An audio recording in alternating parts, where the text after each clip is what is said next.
Bonjour à tous, bonjour, bonsoir selon la partie du globe où vous nous écoutez.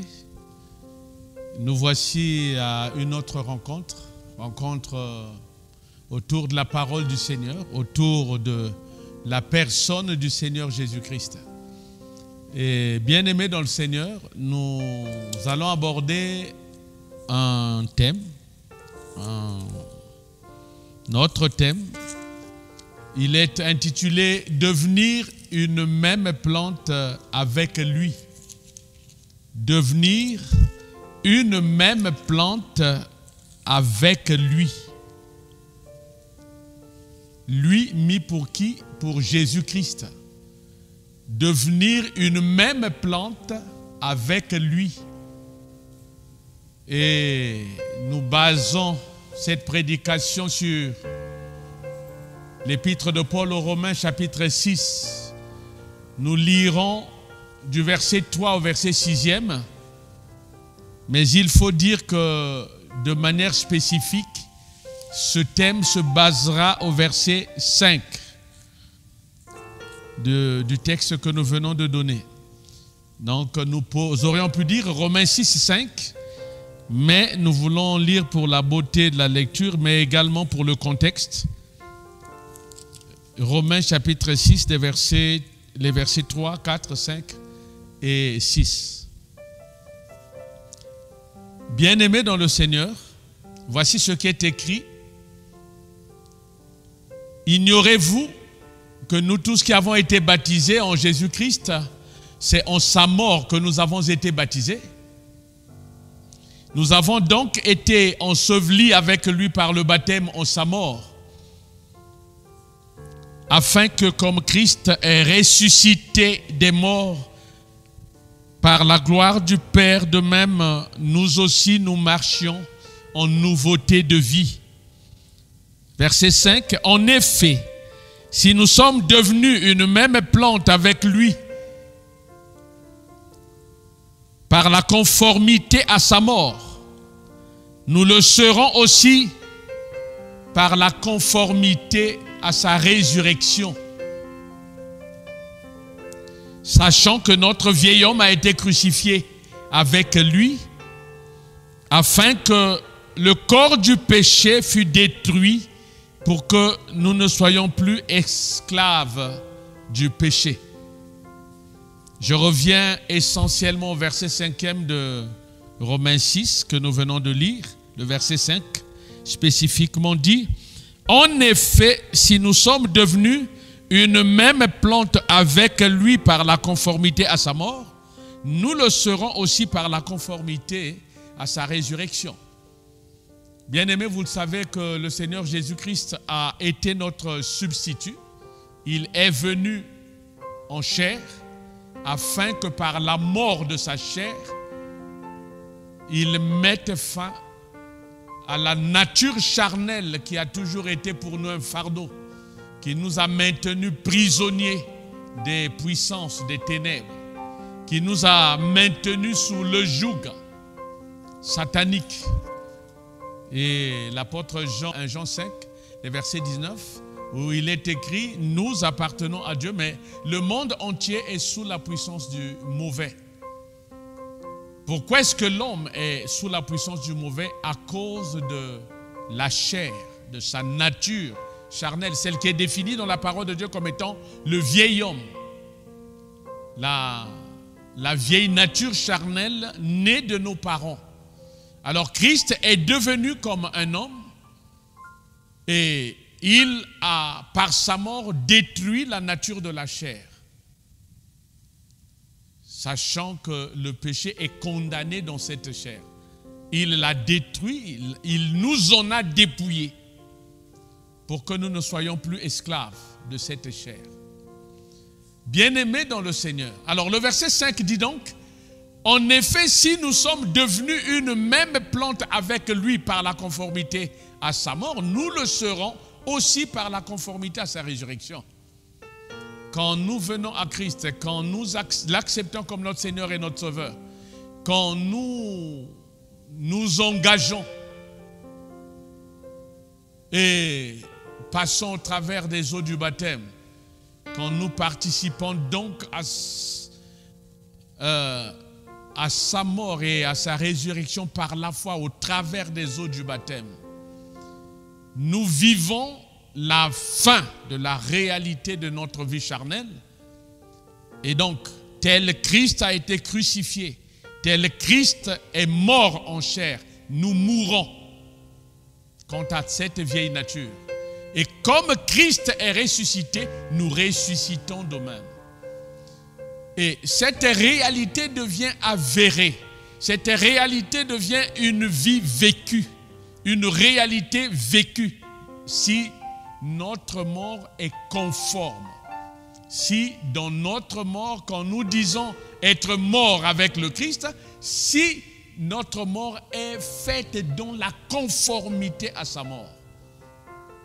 Et c'est comme ça que, comme une conséquence naturelle, une conséquence logique, notre résurrection et donc notre nouveauté de création sera également conforme à sa résurrection. Vous vous souvenez de ce que dit l'apôtre Pierre dans sa première lettre, l'apôtre Pierre au chapitre 3, verset 18. Pierre dit, Christ aussi a souffert une fois pour les péchés, lui juste pour des injustes, afin de nous amener à Dieu. Christ aussi a souffert une fois pour les péchés. Lui juste a souffert pour des injustes, afin de nous amener à Dieu, ayant été mis à mort quant à la chair, mais ayant été rendus vivants quant à l'esprit. Bien-aimés, ce verset de l'apôtre Pierre que nous venons de lire, de relever, nous parle du fait que dans sa mort, Christ a voulu nous approcher, nous amener à Dieu. Et qu'a-t-il fait? Il est mort pour que par sa mort nous mourons. Et donc, étant mort tel qu'il a été lui, nous sommes débarrassés de cette nature charnelle qui nous tenait éloignés de Dieu. Et il nous rapproche par ce fait. Il nous rapproche de Dieu. Et parce que ressuscités, nous devenons esprit. Nous devenons des personnes influencées par l'esprit. Nous devenons des personnes dans la vie desquelles l'esprit prime, la nature esprit prime. La nature esprit devient la locomotive de notre être, de notre vie. Dans notre vieille nature, nous étions conduits par la chair. Nous étions influencés par la chair. Dans notre nouveauté de création, étant donné que notre résurrection est conforme à sa résurrection. Or, Jésus-Christ est ressuscité selon l'esprit. Il n'est pas ressuscité selon la chair. Nous ne ressuscitons donc pas selon la chair, mais exactement comme il est ressuscité, lui, selon l'esprit. Et nous vivons à ce moment-là notre conformité à sa résurrection. La conformité à sa mort manifeste la destruction de notre nature charnelle, manifeste la manifestation de notre vie de manière charnelle, la considération des choses de notre vie comme le considère l'homme charnel ou comme le considère la considération qu'a le monde charnel des choses de l'être, de la vie. Cette considération n'est plus comptée, n'est plus manifestée dans nos vies. Parce que notre nature chère qui nous permettait de nous considérer ainsi est morte. Et la résurrection donne la voie à notre nouvelle nature, à notre nouveauté de création. Nous sommes ressuscités et par ce fait, du fait de notre résurrection, nous devenons des personnes esprit.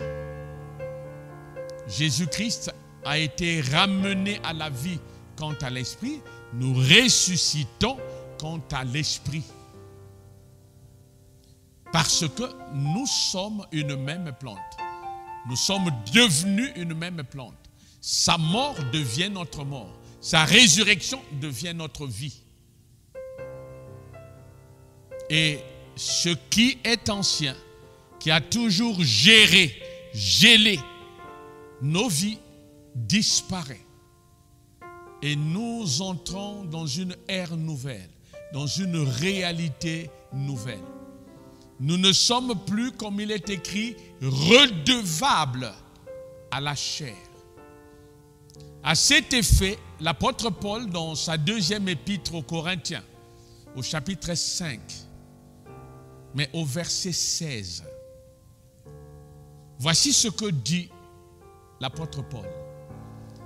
Ainsi, dès maintenant, nous ne connaissons personne selon la chair. Et si nous avons connu Christ selon la chair, maintenant, nous ne le connaissons plus de cette manière. Bien-aimés, maintenant, après être ressuscités avec Jésus-Christ, nous ne connaissons plus personne selon la chair. Même nous-mêmes, nous ne nous reconnaissons plus comme étant charnels. Nous n'avons pas de nous-mêmes la connaissance que nous sommes charnels. Parce que nous ne sommes pas charnels. La chair est juste cet habit qui nous enveloppe. Cette tente, comme dit l'apôtre Paul, qui nous porte, mais qui porte notre nature esprit. Notre nature esprit qui est la personne engendrée de Dieu. Si j'appelle Dieu mon Père, si tu appelles Dieu mon Père, c'est parce que tu es esprit. Le Père t'a engendré à son image. Il t'a engendré selon sa nature. Parce que sinon, comment un père qui est esprit serait-il père des enfants qui sont charnels? Bien-aimés dans le Seigneur, devenir une même plante avec lui. Devenir une même plante avec lui, c'est être conforme dans sa mort. C'est mourir de sa mort pour vivre de sa vie. Pour vivre comme une conséquence de sa résurrection.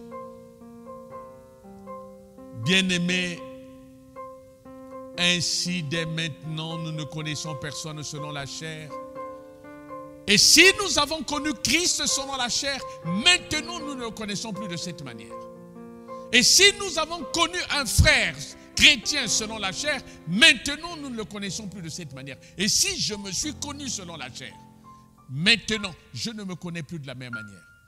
Si je me suis connu selon la chair comme un maladif, je me suis connu selon la chair comme un pauvre, je me suis connu selon la chair comme un rejeté, un méprisé, un abandonné, quelqu'un qui n'a personne pour le secourir, je ne me connais plus de cette manière.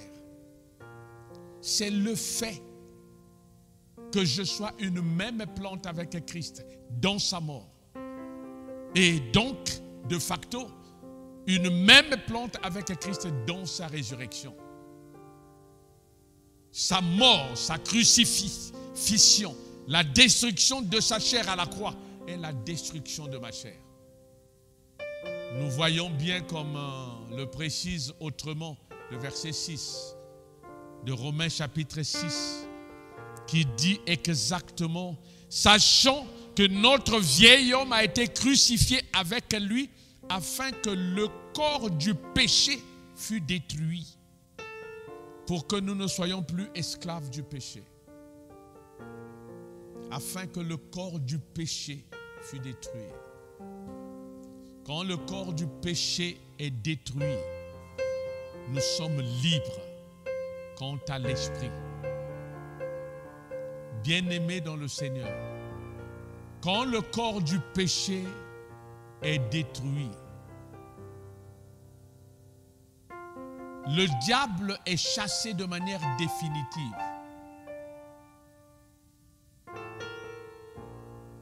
le diable revient. Il nous cherche, mais il ne nous retrouve pas. Parce que sa maison que nous étions n'est plus. C'est ce que veut dire le Seigneur Jésus-Christ dans Luc chapitre 11. Lorsqu'à partir du verset 24, il dit, lorsque l'esprit impur est sorti d'un homme, il va dans des lieux arides pour chercher du repos. N'en trouvant point, il dit, je retournerai dans ma maison d'où je suis sorti. Et quand il arrive, il la trouve balayée et ornée. Alors il s'en va et il prend cet autre esprit plus méchant que lui. Ils entrent dans la maison, s'y établissent et la dernière condition de cet homme est pire que la première. Pourquoi donc retrouve-t-il cette maison? Il va retrouver cette maison qui est le corps du péché justement. Si notre mort n'est pas conforme, si dans notre mort nous n'avons pas été une même plante avec le Seigneur Jésus-Christ. Si nous sommes une même plante, Jésus-Christ a été crucifié, il est mort, il a disparu charnellement. Et sa résurrection n'a pas ramené la chair, a ramené sa nature esprit. Et si nous sommes une même plante avec lui, si nous sommes conformes à sa mort, nous serons, comme il est écrit et nous l'avons lu, conformes à sa résurrection. Ça veut dire qu'en nous disant, je suis né de nouveau, je suis une nouvelle création, ce n'est pas ma chair que je ferai prévaloir. Ce n'est pas ma chair qui vivra. Parce que cette chair, c'est le corps du péché. Si en tant que nouvelle créature, c'est ma chair qui vit, en fait, je suis une fausse nouvelle créature. Et on aura beau chasser les démons, ils reviendront parce que c'est leur maison. C'est leur droit, c'est un droit légal. Et le Seigneur dit quand ils viennent trouver la maison, elle est là, elle est balayée, ornée, oui, mais elle est là. Elle existe. Or, la conformité à sa mort permet la destruction de notre vieil homme. Comme le dit si bien Romains 6,6. Nous l'avons tous lu et je voudrais le rappeler, sachant que notre vieil homme a été crucifié avec lui, afin que le corps du péché fût détruit pour que nous ne soyons plus esclaves du péché. Si nous ne sommes plus esclaves du péché, le diable ne peut plus rien contre nous, ni sur notre vie, parce que nous sommes nés de Dieu. La personne de nous, de notre vie qui existe, c'est la nouvelle personne. Ce n'est pas la vieille personne. La vieille personne est morte à la croix. C'est cela, bien-aimé, être une même plante avec le Seigneur dans sa mort. Être une même plante avec lui dans sa résurrection. À ce moment-là, je ne me reconnais plus comme étant charnel. Je ne peux plus m'identifier à la vieille nature que j'étais. Combien de chrétiens disent-ils, je suis né comme ça? Combien de chrétiens, dont les réalités se réfèrent à ce qu'ils ont toujours été, alors que ce que nous avons toujours été a été détruit. Cela est mort. Nous ne sommes plus ce que nous avons été, cela n'existe plus. Nous sommes une nouveauté de création et la parole de Dieu dit que toutes choses de notre vie sont nouvelles. Mais cela n'est vrai que quand nous sommes vraiment une même plante avec le Christ. Souvent quand je m'observe ou que je nous observe, j'observe les chrétiens, je me dis, il y a beaucoup de fausses résurrections. Pour ne pas dire beaucoup de fausses morts. En réalité, ce n'est pas, ce que je dis est à la limite scandaleux. Parce que ce n'est pas le Seigneur qui fait des fausses résurrections. C'est simplement pour dire que nous vivons des pseudo-morts et des pseudo-résurrections. Sinon, comment pouvons-nous trouver une personne qui était méchante, qui est devenue chrétienne, une nouvelle création, mais qui reste méchante? Sinon, comment pouvons-nous trouver une personne qui était maladive, qui était stérile, qui était impotente, qui est morte, impotente, ressuscitée, nouveauté de création, mais demeure impotente. Et quand vous lui en parlez, il le croit. Il croit, non, moi je suis né comme ça, bien-aimé. Moi je suis, oui frère, nous dans notre famille, on est né, moi à ma naissance, maman a souffert. Voilà, voilà. Il vous raconte les choses de sa vie comme si rien ne s'était passé dans son existence, comme si jamais il n'avait connu la mort. Parce qu'il n'a pas été dans la mort de Christ, une même plante avec le Christ. Il n'est donc pas mort. Nous qui le voyons, qui le connaissons comme étant chrétien, nous nous disons, c'est notre bien-aimé, il est chrétien comme nous le sommes. Mais la mort n'a pas agi dans sa vie. Et donc, de facto, la résurrection est absente, est logée aux abonnés absents. La résurrection est absente. La nouveauté de vie, de facto, est absente.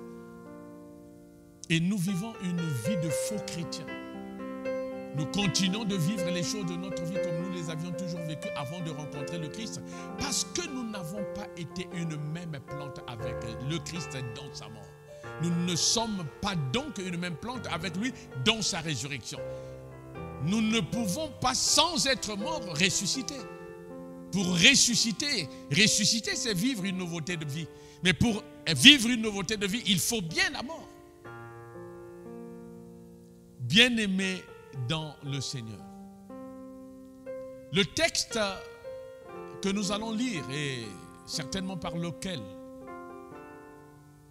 je voudrais peut-être pas finir, mais asseoir un peu tout ce que je viens de dire en amont, est un texte qui illustre suffisamment le besoin. Et sinon, le besoin de vivre cette nouveauté de création, de vivre le fait d'être une même plante avec le Seigneur dans sa résurrection, mais également le besoin que le Seigneur a de nous avoir tel quel. Parce qu'il dit, il s'agit de Jean chapitre 14, et nous lirons les versets 16 au verset 20e. Il dit exactement ceci. Et moi je prierai le Père, et il vous donnera un autre consolateur afin qu'il demeure éternellement avec vous. Le Seigneur est encore vivant. Il n'a pas encore quitté ce monde.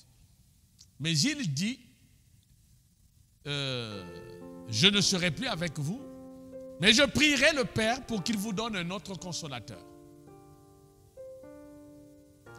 Et pour que moi j'ai demeuré avec vous pendant quelque temps, quelques années durant. Mais le consolateur que le Père enverra demeurera avec vous éternellement. Et moi je prierai le Père et il vous donnera un autre consolateur afin qu'il demeure éternellement avec vous. L'Esprit de vérité. Ah, c'est ce consolateur dont il s'agit. L'Esprit de vérité que le monde ne peut recevoir parce qu'il ne le voit point et ne le connaît point. Mais vous le connaissez, car il demeure avec vous et il sera en vous. Ah, souvent quand j'aborde ce texte, je me dis, et je crois que vous direz la même chose avec moi, là le Seigneur parle de lui, mais il parle de lui après sa résurrection. Il parle de lui en tant qu'esprit, car le Seigneur c'est l'esprit. Parce que c'est ce Seigneur qui pour nous a donné sa vie, qui devient plus tard le berger de nos vies. Mais il devient notre berger dans sa nature spirituelle, étant esprit.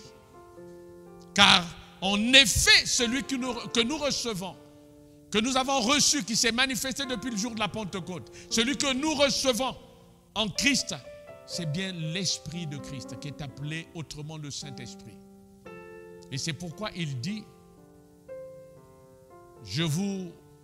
le Père vous donnera un autre consolateur, afin qu'il demeure éternellement avec vous.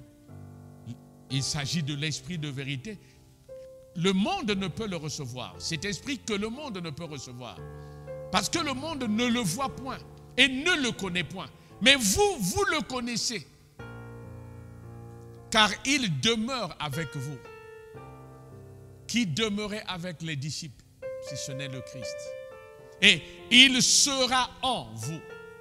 Il était demeuré avec eux, il sera plus tard en eux. Et donc en nous. Et il ajoute, je ne vous laisserai pas orphelins, je viendrai à vous. Ah, là il est plus clair. Je ne vous laisserai pas orphelins, je viendrai à vous. C'est le consolateur, c'est l'esprit que le Père enverra qui viendra à nous. Mais là, il devient plus clair, il dit, je ne vous laisserai pas orphelins, je viendrai à vous. Nous ne sommes pas restés orphelins. Le Seigneur est revenu vers nous. C'est une réalité. Et il dit une chose qui est particulière. Véritablement, nous lisons ces paroles, nous en parlons allègrement, nous sommes fiers des paroles de notre glorieux Seigneur, mais est-ce que nous avons un tant soit peu, de manière conséquente, la notion de la valeur de ces paroles? Le Seigneur dit au verset 19, après avoir dit, je ne vous laisserai pas orphelin, je viendrai à vous, il ajoute, encore un peu de temps, et le monde ne me verra plus, mais vous, vous me verrez. Car je vis et vous vivrez. Donc le Seigneur, après sa résurrection, après que le monde ne le verra plus, reviendra. Il ne laissera pas son peuple, ses disciples, orphelins. Il reviendra. Le monde ne le verra pas, plus jamais, mais ses disciples le verront. Pourquoi? Mais parce que les disciples sont morts de sa mort. Les disciples vivent quant à l'esprit. Parce que lui revient sous la forme charnelle. Pourquoi les hommes du monde ne le verront plus? Mais parce que les hommes du monde sont charnels. Et lui est esprit. Il n'y a que des esprits pour voir un esprit. Et c'est une des nécessités de la vie chrétienne qu'il est à appréhender. Si nous sommes une même plante avec le Christ, nous mourrons de sa mort. Nous sommes une même plante avec le Christ dans sa résurrection. Nous ressuscitons de sa résurrection. Nous mourons de sa mort, nous ressuscitons de sa résurrection. Ça veut dire que notre vieille nature disparaît, ne nous influence plus, et que la nouveauté de vie, la nouvelle création pour qui toutes choses sont nouvelles se manifeste dans notre vie. Et donc la réalité de la nature esprit vit en nous. Étant donné que Christ est devenu esprit et que nous sommes esprit, un esprit, des esprits qui habitent dans des tentes de chair, alors nous pourrons bien voir la parole de Dieu, la parole que le Seigneur nous donne. Mais vous, vous me verrez, car je vis et vous vivrez. Et la notion de vivre, c'est le fait de vivre selon l'esprit, selon la nouvelle notion, la nouvelle nature. Vivre selon la nature que nous procure la résurrection. Parce que vivre selon la chair n'est pas la vie. Cela est la mort. Nous le savons, vous le savez. Nous n'avons pas à en faire une leçon dans ce sujet. Mais nous rappelons ces choses, bien-aimés, pour que nous puissions appréhender la nécessité d'être une même plante avec Jésus-Christ dans sa mort, afin de devenir une même plante avec Jésus-Christ dans sa résurrection. Conforme dans sa mort, nous mourons, notre chair est détruite, notre chair n'a plus d'influence dans notre vie, nous ne gérons plus, nous ne jugeons plus, nous ne voyons plus, nous ne considérons plus les choses de la vie sous un point de vue charnel, mais nous le considérons autrement, qu'en sachant que nous sommes une nouveauté de création et toutes choses sont nouvelles. Automatiquement, nous ne pourrons plus nous reléguer aux choses anciennes. Nous ne sommes plus redevables à la chair. Parce qu'en Christ, nous ne nous considérons plus comme des hommes charnels. Nous nous considérons comme des hommes spirituels. Alors c'est pourquoi il dit en ce jour-là, quand ces choses seront accomplies ainsi, vous connaîtrez que je suis en mon Père, que vous êtes en moi et que je suis en vous. Et pour boucler la boucle de cette prédication, je voudrais lire avec vous Romains chapitre 8, les versets 12 et 13. Et j'ajouterai également le verset 17. Ainsi donc, frères, nous ne sommes point redevables à la chair pour vivre selon la chair. Voilà, nous ne sommes point, je ne me dois pas à la chair. Je ne suis pas chair, je ne suis pas ma vieille nature. Ma vieille nature était malade, mais je ne m'en souviens pas. Je ne suis pas elle. Ma vieille nature était pauvre. Non, mais je ne le suis pas moi. C'est ma vieille nature qui était pauvre. La terre et tout ce qu'elle renferme sont à mon Père céleste. Je suis son héritier, je ne vois pas où est la pauvreté. Si la terre et tout ce qu'elle renferme appartient à mon Père et que moi je suis son fils, je ne suis donc pas pauvre. Je ne suis pas redevable à la chair. La notion de la chair pour moi est une notion révolue, dépassée, qui n'est même pas dans mon entendement. Autant qu'un papillon ne se souviendrait pas de ce qu'est une chenille. Pourtant, c'est sa vieille nature. Bien-aimés dans le Seigneur. Ainsi donc, frères, nous ne sommes point redevables à la chair pour vivre selon la chair. Nous ne devons rien à la chair. La chair est un aspect qui ne nous regarde pas, qui ne nous concerne pas. Nous ne sommes plus chairs. Parce que notre nature chair a été détruite. Elle a été crucifiée en Christ. Elle est morte dans la mort de Jésus-Christ. Et par la résurrection, le Seigneur nous a ressuscité esprit. Notre nature esprit vit. C'est par notre nature esprit que nous écoutons Dieu nous parler. C'est par notre nature esprit que nous pouvons voir Dieu, que nous pouvons voir le Seigneur. Il a dit, le monde ne me verra plus, mais je vis et vous vivrez. Vous, vous me verrez. Souvent, quand un chrétien peut dire à un autre, j'ai vu le Seigneur, les gens sont étonnés. C'est comme si c'était une chose incroyable, un vrai miracle. Non, c'est une chose naturelle spirituellement. Voir le Seigneur, entendre Dieu nous parler est une réalité naturelle et non pas un miracle. C'était un miracle pour le païen, pour la chair que je ne suis plus. Cette chair, cet homme charnel qui est mort, qui a été crucifié en Christ, enseveli avec lui. Mais c'est une réalité normale pour moi, parce que je suis destiné à le voir. Il a dit lui-même, le monde ne me verra plus, mais vous, vous me verrez, car je vis et vous vivrez. Voir le Seigneur, l'entendre me parler, c'est une réalité naturelle. Il a dit quand le Saint-Esprit viendra, mais il vous conduira dans toute la vérité. Il vous révélera les choses cachées. Il vous parlera des choses qui sont à venir. Si le Saint-Esprit me parle, ce n'est pas un miracle, c'est naturel. C'est un problème quand il ne me parle pas. C'est un problème quand je suis incapable d'écouter mon Père me parler, je suis incapable de voir mon Père, je suis incapable de rencontrer mon Seigneur, de le voir de mes yeux. Je dirais de mes yeux esprits, de mes yeux spirituels. C'est ça qui est un problème. Ce n'est pas un problème si le chrétien voit son Seigneur, si le chrétien entend son Père lui parler. Ce n'est pas ça le problème. Ça, c'est naturel, spirituellement. Le problème, c'est que dans le renouvellement de l'intelligence, nous devons avoir conscience que nous ne sommes pas la vieille nature, nous sommes la nouvelle création. La nouvelle création est spirituelle et nous vivons quant à l'esprit. Et nous sommes destinés à voir ce Seigneur qui ne nous a pas laissés orphelins, mais qui est venu vers nous pour vivre avec nous éternellement. Pour que tout le temps du reste de notre séjour charnel, il nous accompagne, il soit notre compagnon, il soit notre ami, notre berger. Et celui qui pourvoit et sécurise, qui est notre tout quant à notre vie. Le verset 13 ajoute, si vous vivez selon la chair, vous mourrez. Oui, si nous continuons de considérer les choses charnellement, alors à ce moment-là, nous nous exposons à la mort. Cette mort dont nous avons été délivrés pourtant. Mais si par l'esprit, les actions de mon corps n'ont plus d'influence sur ma vie, à ce moment-là, je vivrai.